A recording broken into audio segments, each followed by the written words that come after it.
Hey everybody, this is Andrea Jenson from the Cash Flow CFO, and you're listening to the Cash Flow CFO Podcast, the show that explores the financial side of running a business for people who want to maximize profitability and scale with confidence. If you want to make smart financial decisions based on data and put more of your hard-earned profits into your pocket, this is the podcast for you. This episode of the Cash Flow CFO podcast is brought to you by the Cash Flow CFO. Did you know that on average, business owners have up to 84% of their personal net worth tied up in their business? Our virtual CPAs and CFOs, as well as accounting and bookkeeping experts, empower business owners just like you to make big leaps that help them maximize profitability and scale with confidence. Visit thecashflowcfo.com for more information, and thank you for listening. So this is a presentation that I gave. Let me know if you have a question so I can answer that before we go on. Some of the concepts do build on each other, so that'll be helpful to make sure everybody's got it down before we keep moving.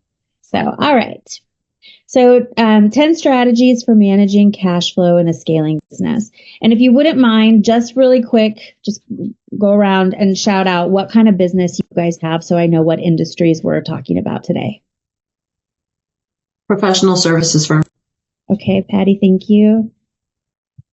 Natalie, Cindy, you guys are on mute. Pet industry. Okay. Are you retail or are you service? Are you doing Service. Okay. Perfect. So pet, retail and services, grooming. Okay. Perfect. Thank you. Consulting and coaching services. Melissa. Okay. And who do you consult to? Businesses, corporate, government? Businesses. Okay. Perfect. Did I get everybody? The windows keep moving around as we talk, so I think I got everybody. All right. So symptoms of poor cash flow management. Here are some of the things that you might be feeling in your business if you have cash flow management problems. And when I talk about cash flow management problems, that really is, it goes back to systems, processes, systems. Just like in operations, your finances have systems and processes that have to be followed. And when those deviate, we end up with cash flow problems. And so you might be experiencing an inability to meet your payroll. You might be feeling like, oh gosh, I'm missing growth opportunities because I don't have the cash to deploy when an opportunity comes my way. Sorry, my eye is watering. I got something in my eye, lotion.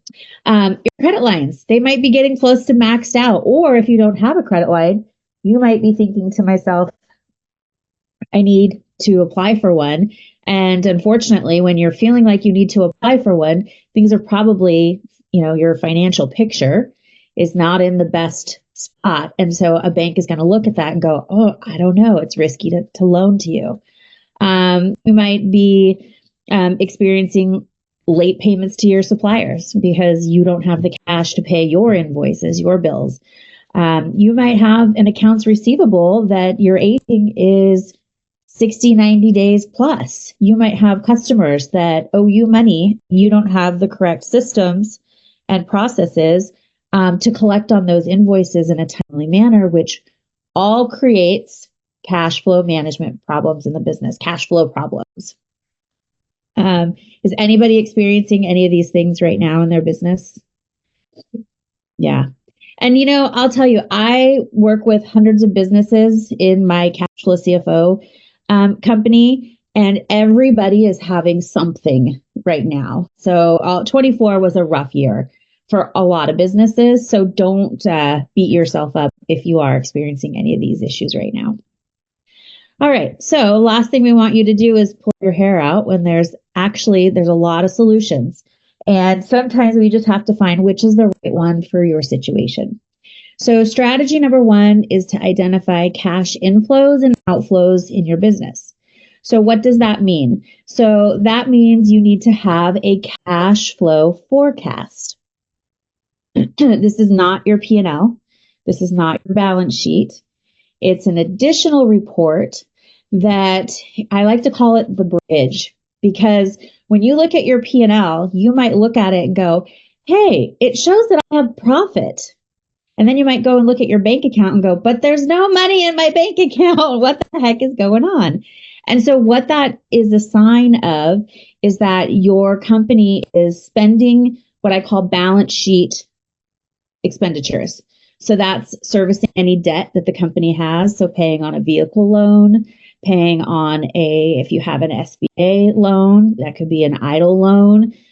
These are not things that are going to show up on your P&L. So it's going to look like, or you might have a credit card balances that you're paying down. So it might look like, hey, I've got cash, I've got a profit, but I have no cash sitting in the bank. And so the cash flow forecast is going to include all of the cash activity in the business, whether or not it's from operating expenses and income, from financing, which means if you're drawing down on your line of credit, that's cash coming into the business, but it's not going to show up on your P&L. And that also means debt servicing, right? So if you have any loans that you're paying on, revolving credit, it's going to capture that. So your cash flow forecast is going to start with, your beginning balance, all the activity, and your ending balance. And what that's going to allow you to do is when you forecast that out, you want to have at least a 3 to 6 month view. You're able to anticipate if you're going to have any shortfalls in cash so that you can be proactively finding solutions to plug those holes in the business. So a lot of times when we create a forecast, a sales forecast, right? Because that's important to have as well, because you want to look at the seasonality in your business.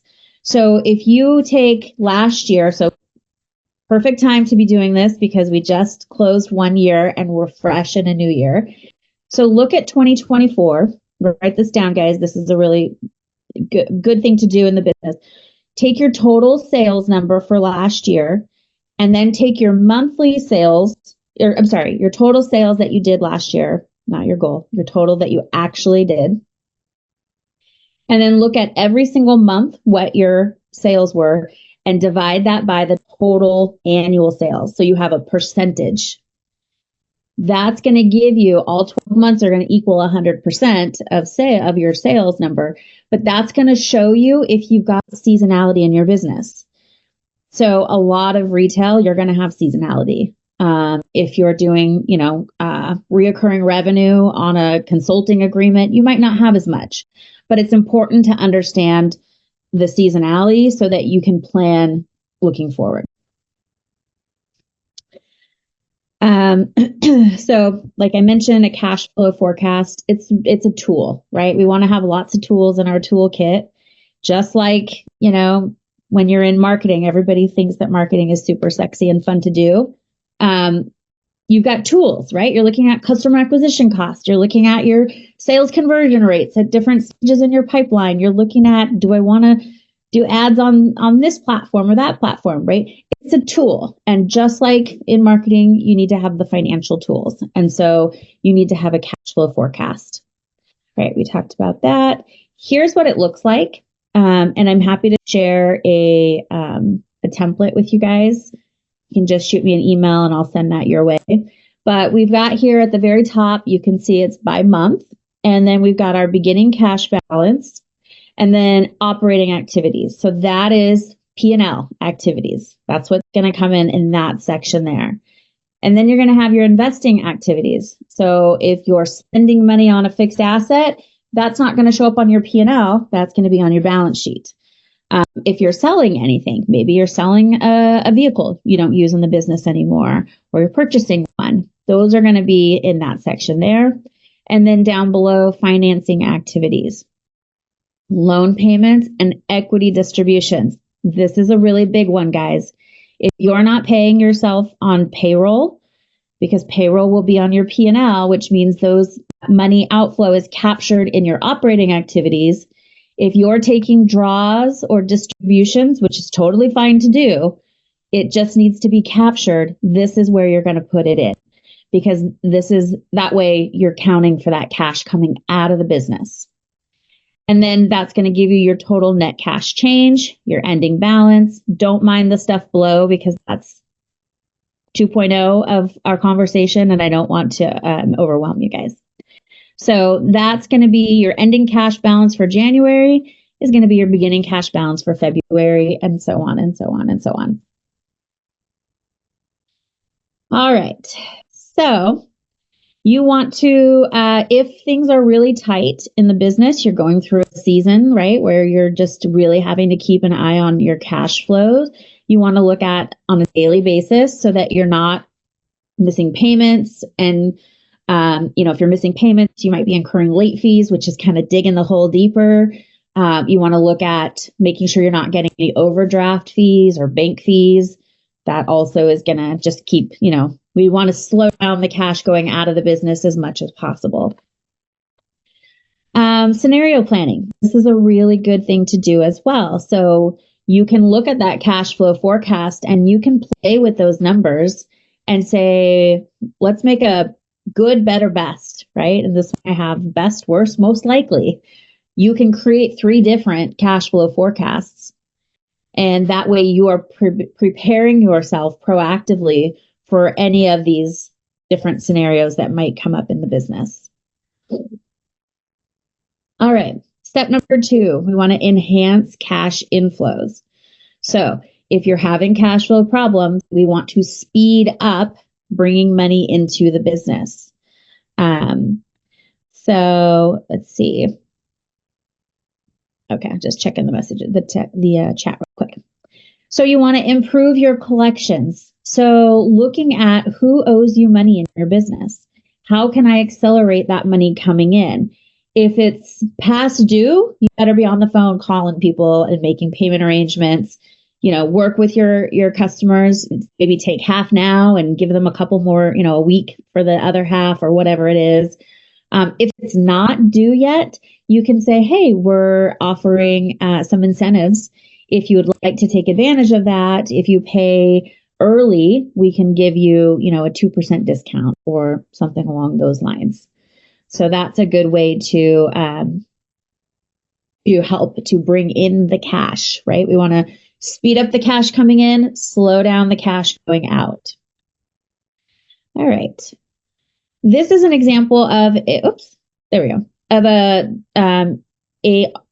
AR aging, right? This is people that owe you money. You want to make sure that there is nobody in this 61 to 90 and 91 over, okay? Everything should be current or in this 1 to 30.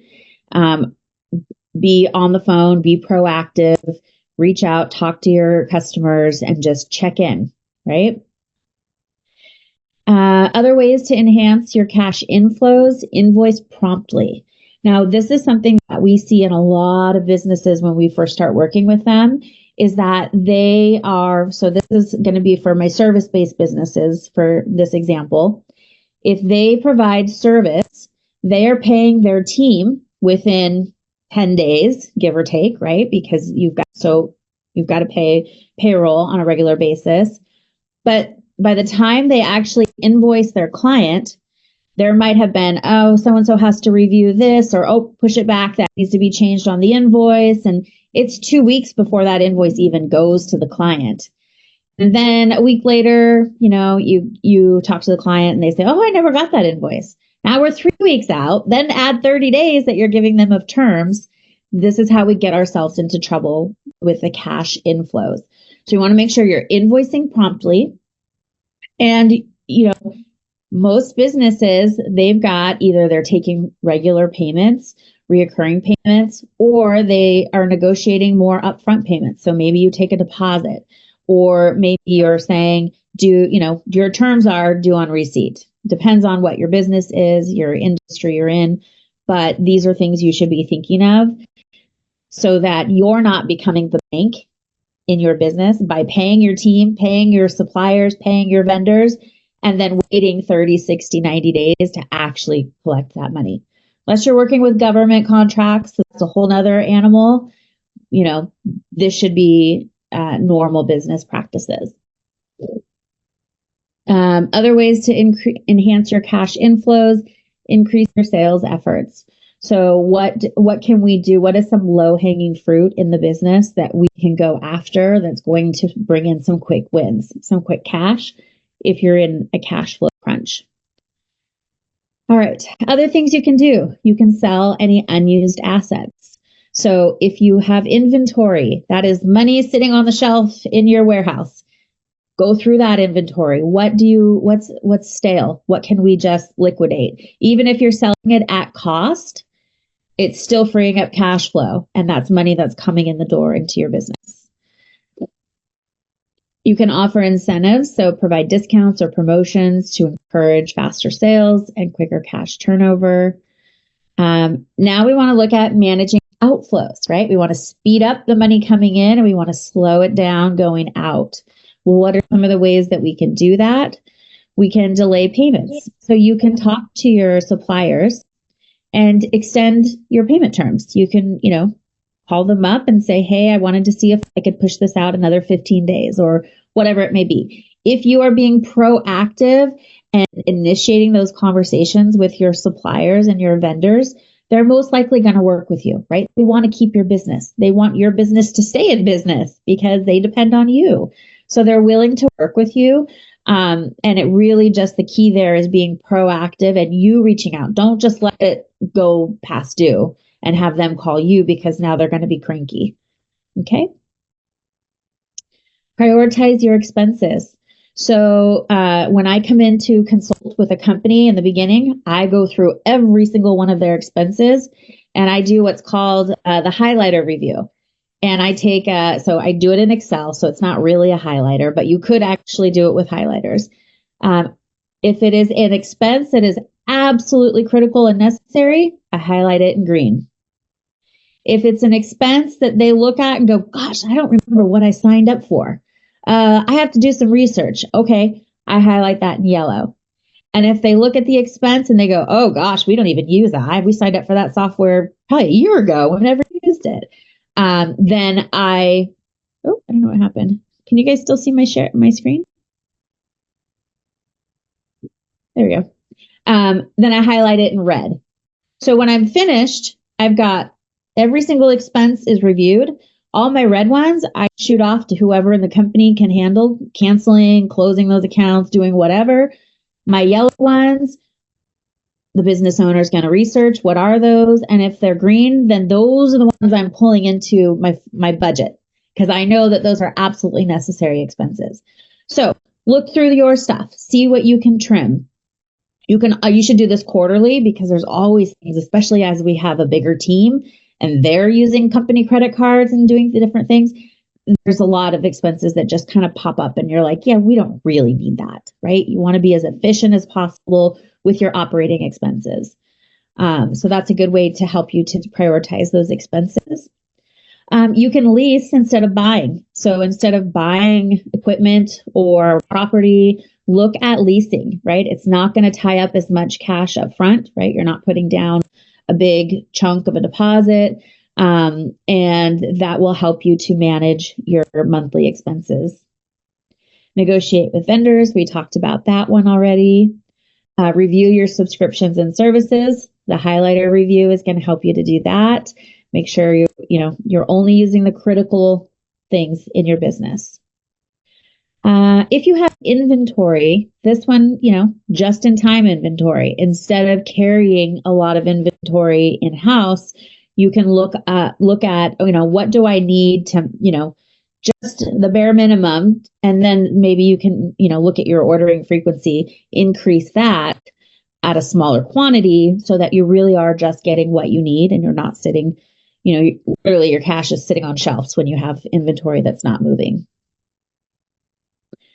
Step number 4, improve profit margins. Now, this is my absolute favorite one. This is what I like. My brain works this way. I can look at a business model and in my head, I'm running like, okay, yeah, just do this, move that, go here. And bam, we've just found 5 to 10% more in their profit margins. So this is very important for you to do. We want to look at, depending on your industry, which I think for everybody on here, 50% profit margin is a bare minimum. Okay, so what does that mean? That means what I'm charging and what I'm paying to deliver on that sale. I should have at least 50% of that dollar amount left in my business to operate it, to cover my other expenses. So if you look at that number and it's 60%, 70%, I've seen 80%, that tells you two things. One, you either need to increase your prices or you need to find a cheaper way to deliver on what it is you're selling, a more efficient way to deliver that.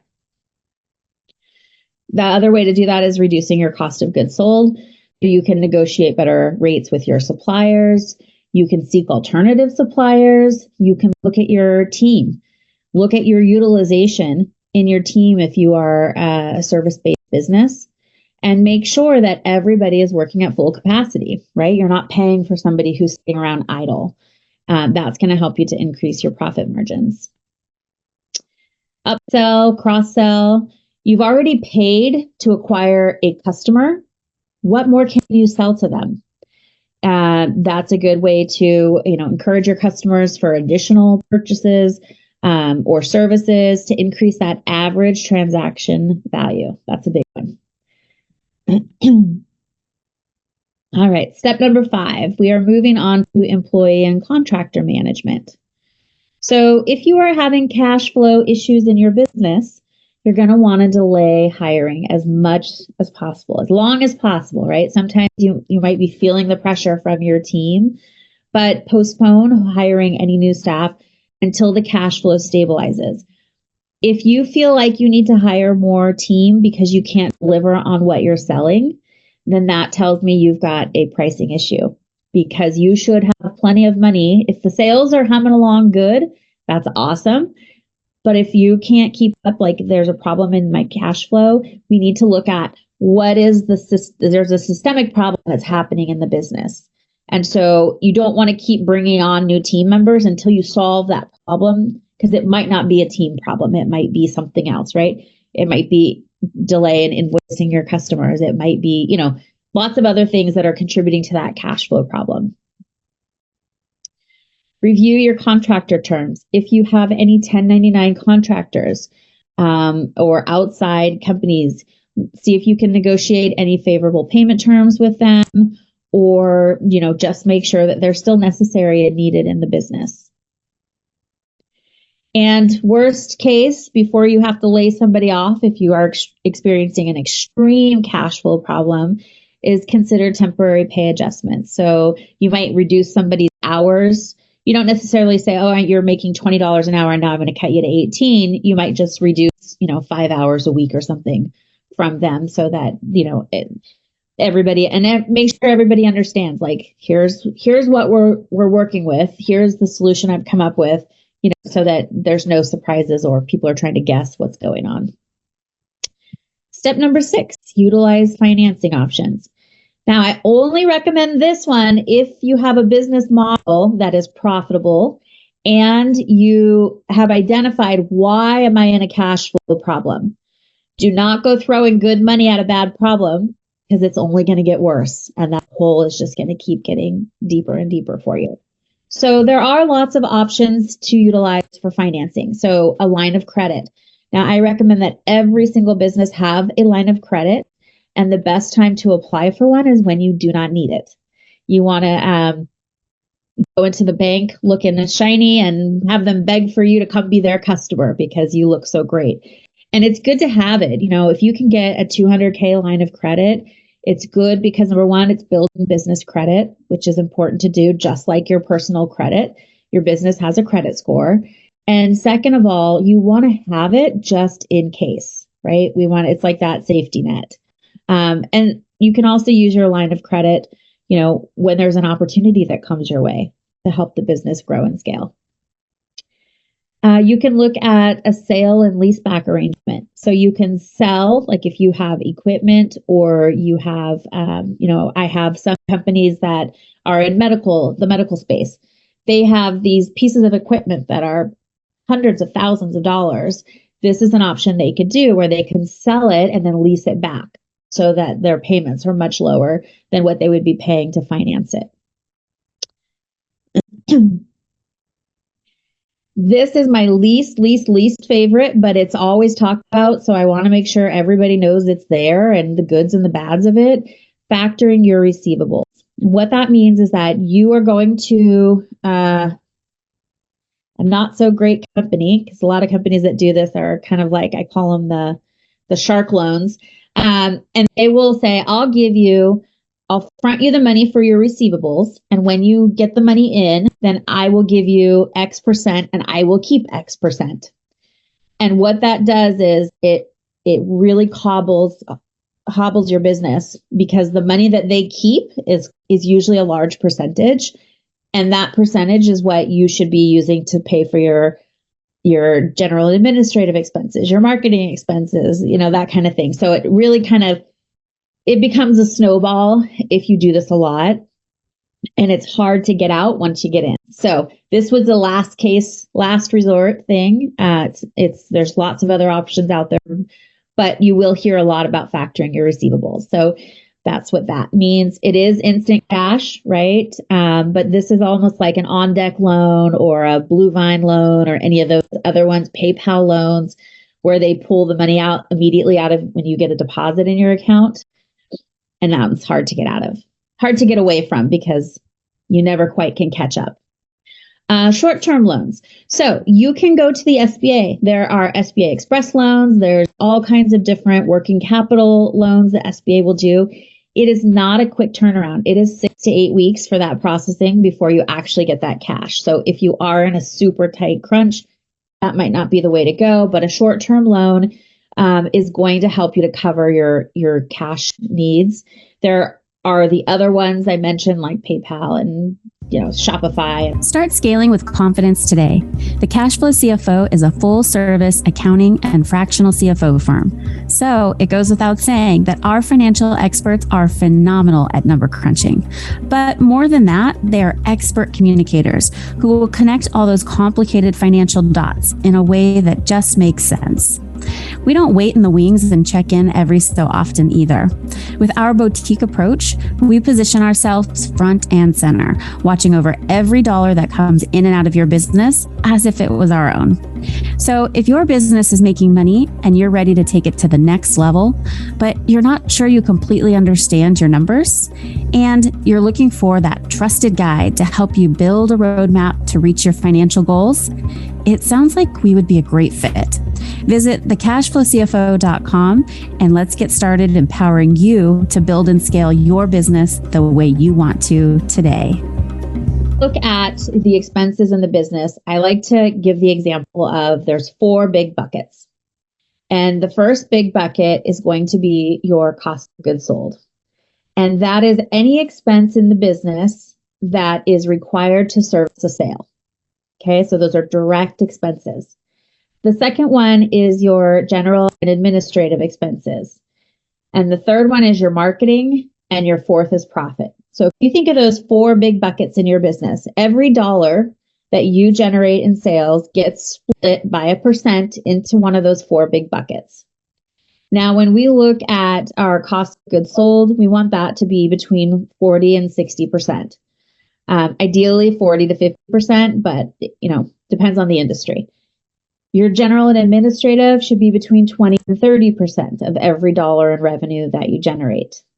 Your marketing, I consider marketing any dollar that's spent on customer acquisition. So it's not just a marketing to a marketing company or agency or ad spend. It literally is any dollar that gets me a lead is marketing. And then, so that should be between 5 and 10% of every dollar in sales.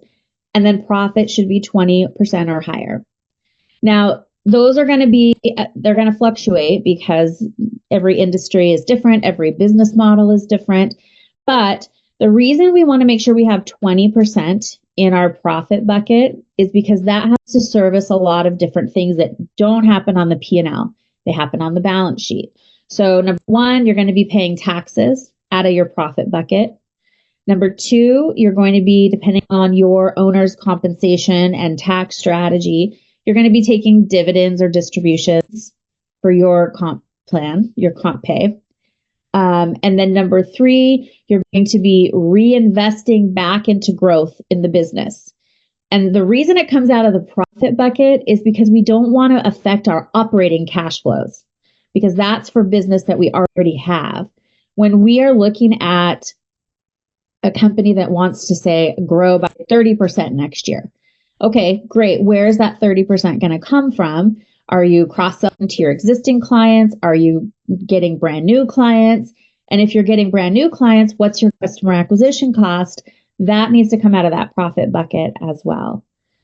And then the last thing is you're servicing existing debt. So that's why that needs to be a minimum 20%. So when we look at that, we said 20 to 30% for our general and administrative expenses. Those are our overhead costs. So you can see that that bucket is pretty thin when it has to be your indirect labor, and it has to be all of your rent, utilities, cell phones, all the operating things that go into the business. So some of the things you can do to help reduce those overhead costs is you can outsource non-core activities, HR, IT, accounting, things like that, so that you're only paying for what you need and you're not hiring like a full-time employee to do those functions, unless you really need it, right? And that's a different conversation. But most businesses, those non-core activities, they can outsource and save some money there. You can look at downsizing or relocating. So I'm talking to a potential client right now. She just told me, oh yeah, we're in a 3,400 square foot lease space. I'm paying $10,000 a month, but I really only need like 2,000 square feet. Okay, so we need to look at downsizing, right? That makes sense for her business. So the step number 8, we want to build and maintain cash reserves. Now, this is really important to have because in business, just like in our personal lives, there's the oops, didn't see that coming. And we want to make sure that we have cash reserves that's not going to put us in a cash flow problem, right? When we're pulling money, what's that saying? Robbing Peter to pay Paul. It's going to have a big snowball effect. And so if we have cash reserves, then it gives us like a little bit of a cushion and breathing room. And we have time to fix what was the thing that we didn't see coming. So you want to build and maintain an emergency cash reserve to buffer against, maybe your sales, something happened and your Facebook ad went offline and you bring in new sales, for this month or you just never know. There's all kinds of things that can happen. So actually, let me go back to this one. So for your cash reserve, we want to have 3 times your monthly burn rate. So your monthly burn rate is, you'll probably hear this a lot if you haven't yet, but it's if you had no sales coming in, no money coming in the door this month, for example, how much would you have to spend to keep your doors open, your lights on, your team in place? That's going to be your burn rate. So look through your expenses and say, what would I have to pay no matter what, right? You're not servicing sales in this example. You're just keeping the business afloat and open and running. So you want to have at least 3 times that much in a savings account.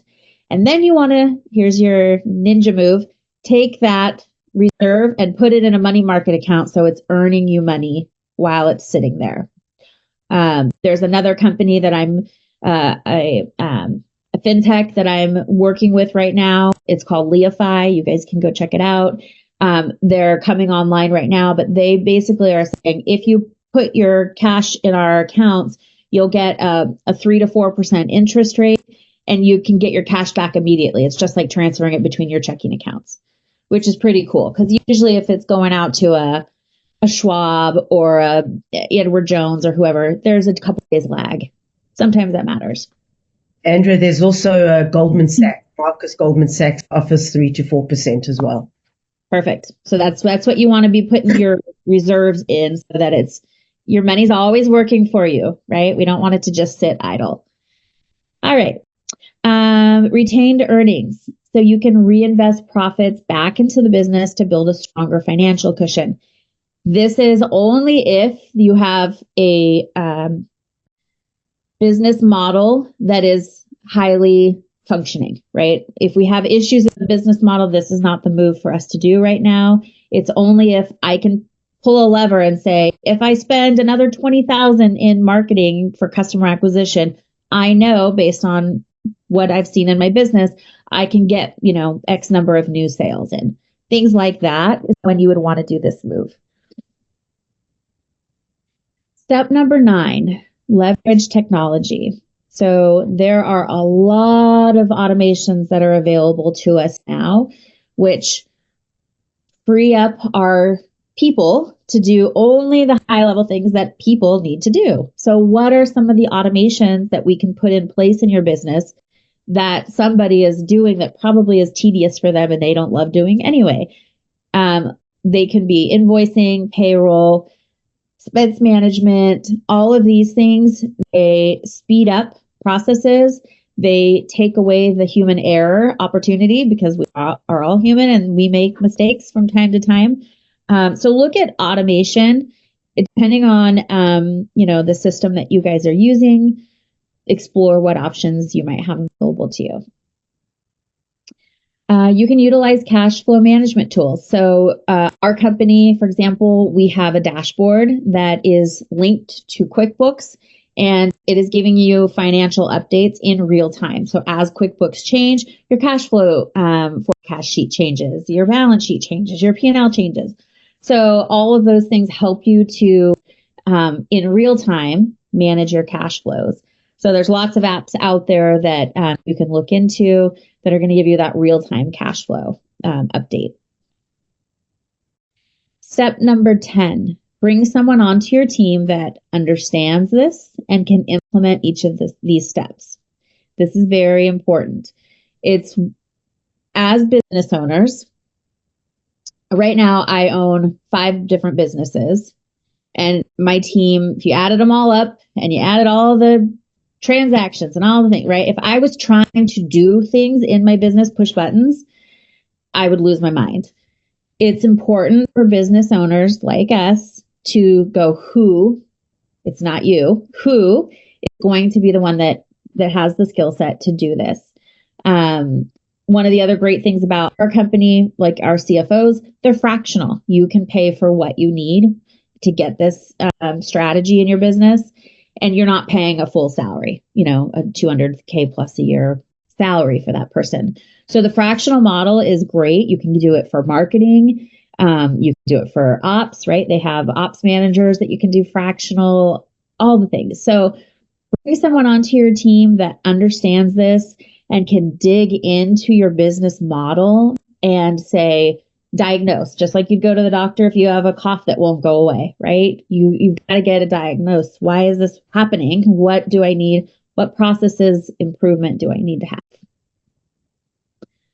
have? Yes, Natalie.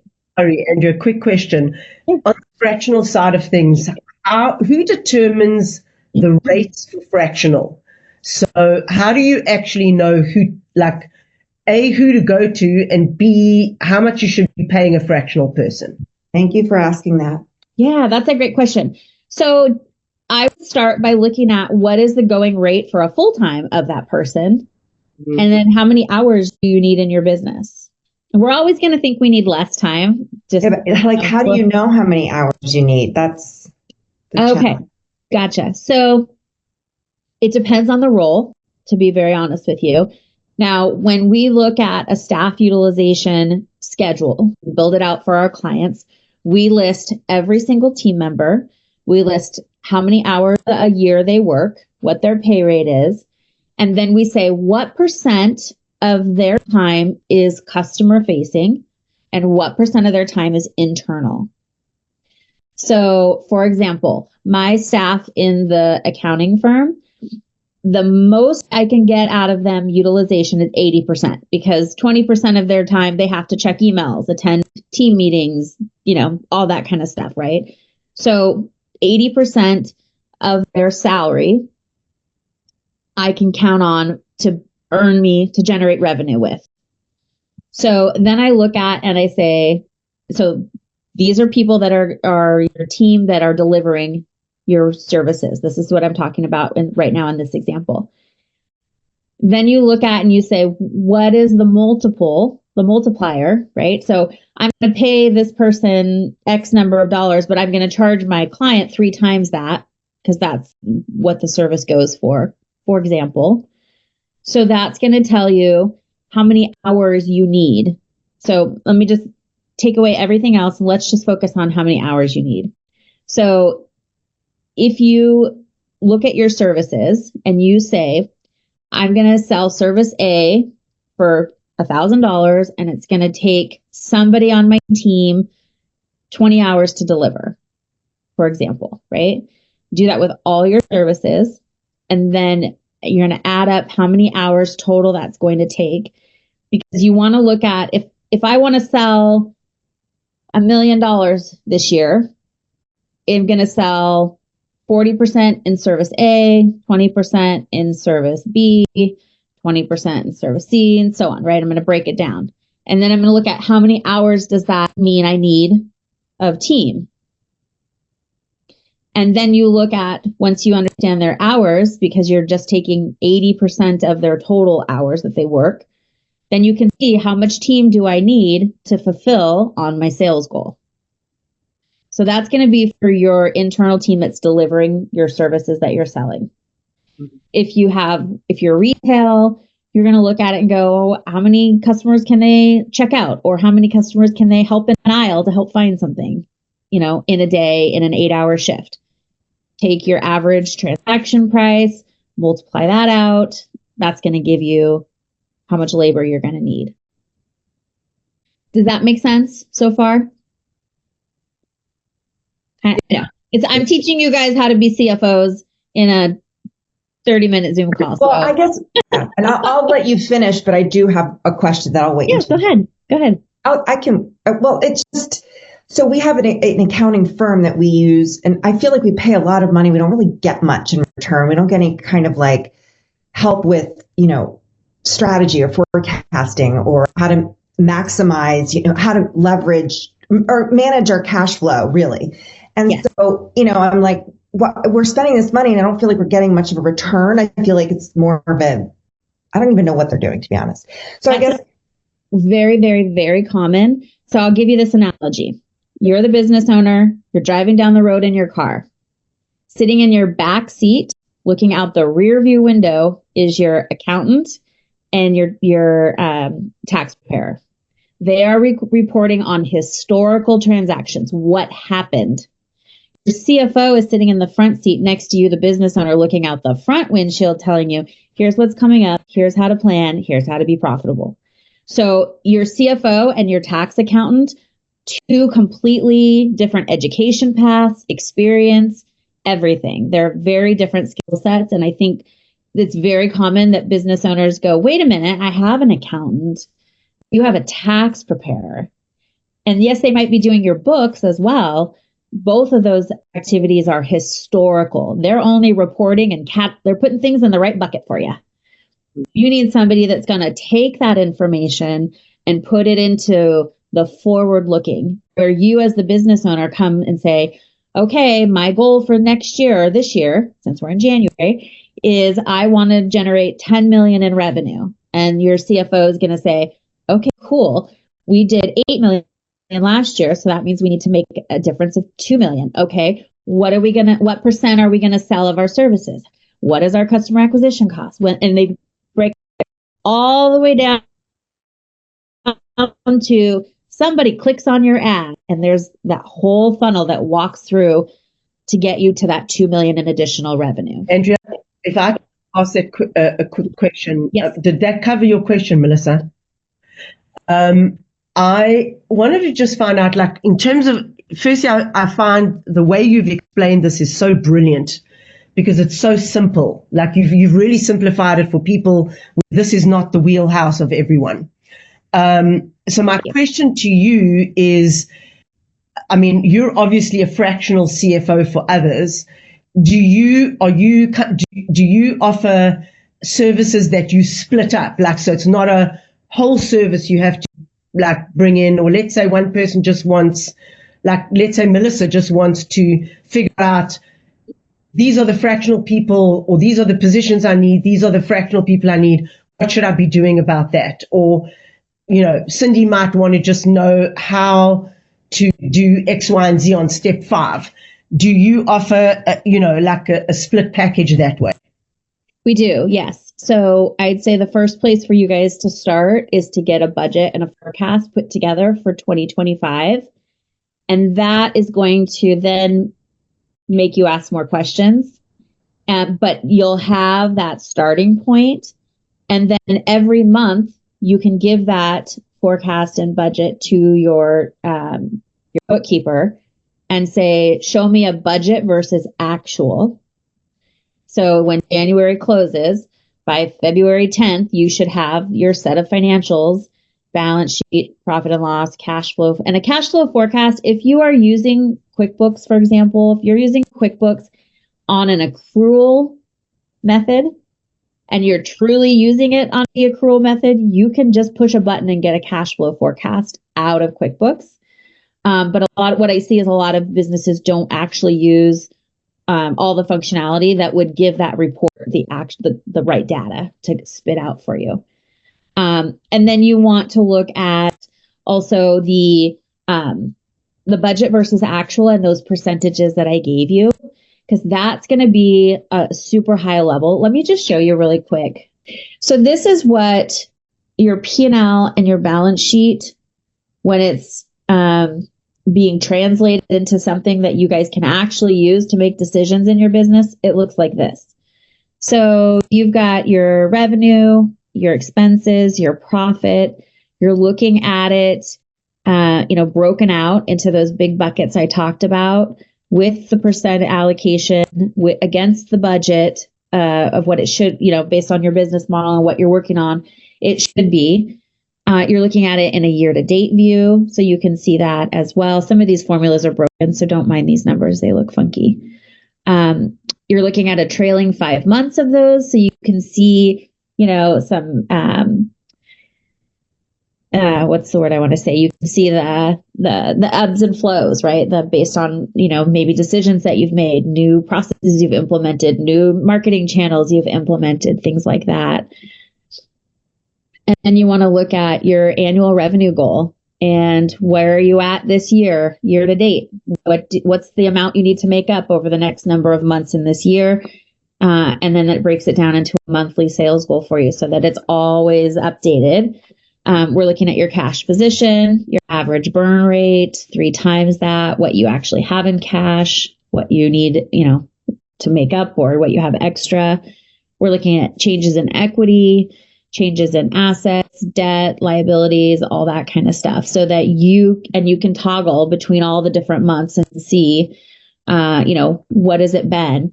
This is super helpful when you're working with your mentor. They've got all the information at your fingertips. You don't have to go, when they ask you a question, you don't have to go, oh, let me go find out.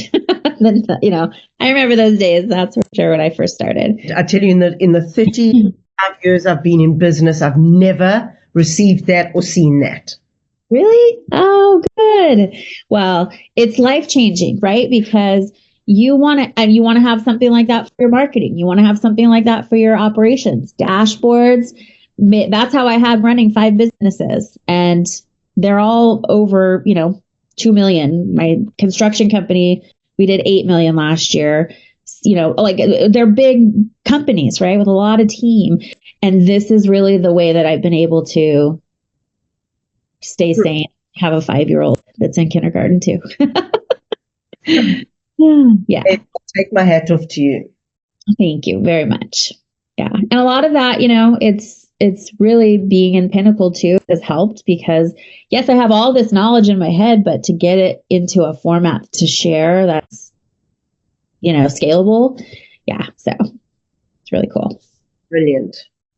Yeah. What other questions do you guys have? You've got me for a couple more minutes here. Real quick, when you were talking about where to put your cash reserves, typically I invest in real estate, which is about 8% or higher return on my money, but it's hard now because real estate's changed. Right. What's your best advice?